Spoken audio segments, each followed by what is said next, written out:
Hey guys, my name is Matsumiyo, and welcome to our episode of Monday Mailbox. This is a video series where you, the viewer, can submit your gaming-related questions, and then I'll give my humble opinion on them. To get the formalities out of the way real quick, if you'd like to submit your own question that could be featured in an upcoming episode, you can do so by leaving a comment down below, or by sending me a Facebook or Twitter message. The first question that comes from Cameron, and it is, do you think that Goyo and Amaro are balanced? Many are saying this season is finally going to be good.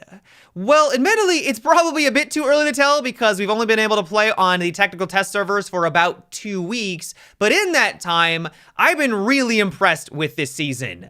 Now, all that being said, I don't know if I'd go as far to say that these two new operators are well balanced, but maybe not for the reasons that you would first think. Amaro, for example, I think is one of the coolest additions into Rainbow Six Siege. She is a lot of fun to use, but when you actually look at her gadget, it's fairly underwhelming, especially when you compare it to all of the other available options on the offensive team. It's very situational. Ubisoft has described Amaro as being the first operator that uses speed and movement to catch the defensive team by surprise. And while that's technically true, if you're able to get through a window at the beginning of a match, you really can be the first operator on offense to get into the objective room and hopefully use that to your advantage. The thing about it, though, is there's so many other limiting factors that basically make that strategy impossible. First of all, her gadget makes an incredible amount of noise. Basically, anyone on defense who has a vague understanding of their surroundings is going to have a massive advantage. And then on top of that, because she also has to go through a brief animation that not only limits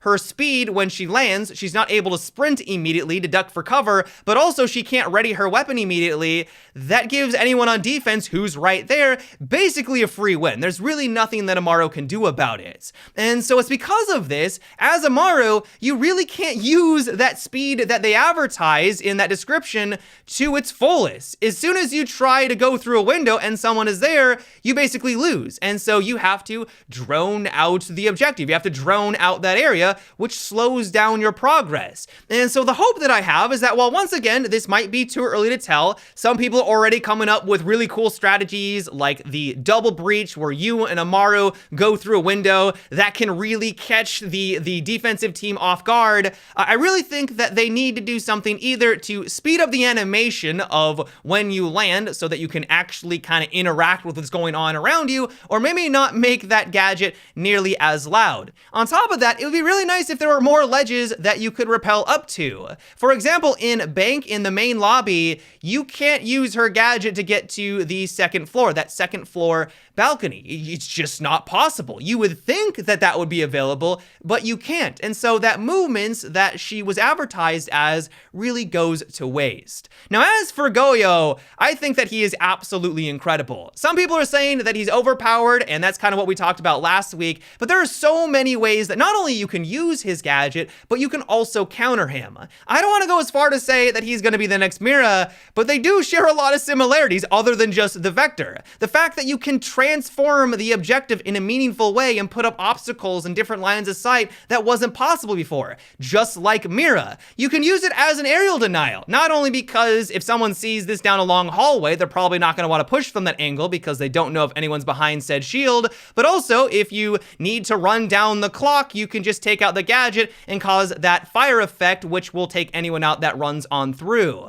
As for this finally being a good season, though, you might be onto something. Now, I don't think that the last seasons have been horrible, but I do think that especially the most recent one, it has been a bit underwhelming. Warden and Nook really didn't live up to a lot of people's expectations. There was a cheater problem on PC for an extended period of time. There's been a lot of problems on console in particular, and so it's kind of put a damper on the game. And so I'm hopeful that with all the changes, especially they're making to ranked with this upcoming season, the fact that they're removing a bunch of the undesirable maps like Hereford Base and Theme Park, the fact that they're putting some limitations on who you can party with to try to make matchmaking more balanced, as long as we don't have any large glitches, like last season I think also had some big glitching problems, I'm really hopeful that this new season goes without a hitch, but obviously we're gonna have to wait and see.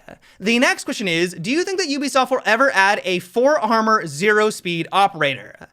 I'm not really sure about that one. I know that some people have suggested that this is what Ubisoft should do to rework Tachanka. Make him a juggernaut, give him a lot of health, slap on an LMG, and then essentially he's able to be a mobile turret. Because they've admitted that requiring someone to be stationary just doesn't work in a game like Rainbow Six Siege, that's why they made all those changes to Lion a while ago. Well, just get rid of the turret. He's still not going to be able to move around quickly, but he could be a menace with that high armor and an awesome weapon.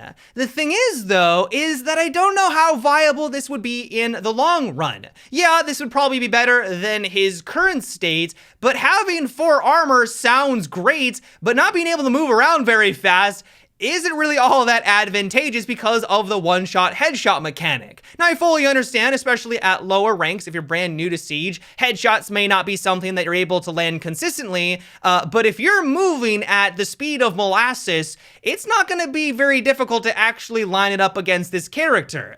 I don't know if you guys remember this, but a long time ago, Ubisoft actually nerfed the speed of 1 armored operators and buffed the speed of 3 armor to make them more competitive. 3 armor wasn't getting played as often. There really was an emphasis to only play as 3 speed, and so they made that change. As soon as you introduce someone who has literally 0 speed, they're moving around incredibly slowly, I just don't know how effective or viable that would be because of those underlying mechanics. Let me know what you guys think about this idea, though. Would you love to see Tachanka or a brand new operator that has these kinds of stats? Honestly, I probably wouldn't be too surprised, especially if we get to that 100 operator mark. Let me know what you guys think down below. The next question comes from Eric, and it is, what do you think about that Ubisoft adding a create your own weapon skin for like 50,000 renown or a few hundred credits?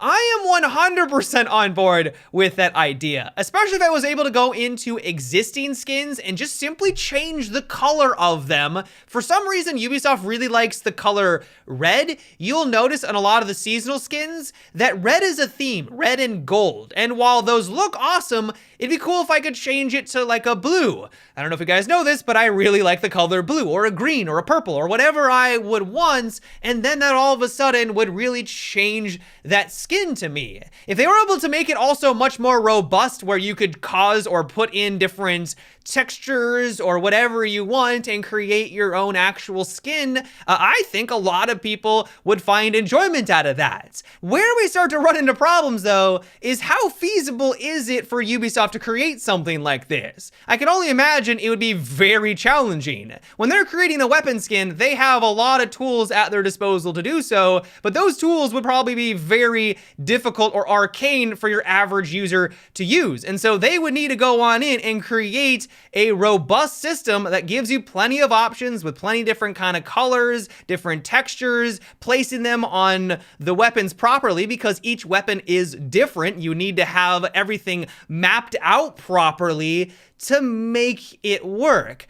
I have a suspicion that would be very challenging to actually do.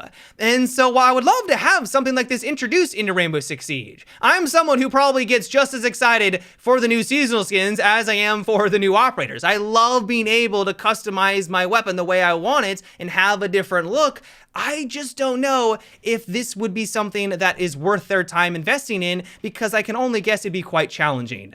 The next question comes from Tyler, and it is, what do you think about updating the vaulting so that you can hold the vault button and it will buffer the input to go when in range and not required to be pressed only when the pop-up is there? While helping the glitch spot vaults, it would be a better quality of life change for normal movements. Well, I definitely understand why you've made this suggestion because I cannot tell you how many times I try to vault over a hole that was created by an impact and it literally just will not allow you. If you're in a clutch situation where movement is key, you need to get into the other room because if you don't, 5 people about to round the corner on you. To get taken out in that kind of situation is incredibly frustrating. And so if there was a system where all you needed to do was hold down the jump button to vault on over and you didn't have to press it at the exact time it pops up, which sometimes is a split second, would be an amazing addition. But I also think you kind of answer your question because I do think that this would exacerbate a lot of those glitch spots spots and make them much more accessible, which I can only guess is something that Ubisoft doesn't want happening.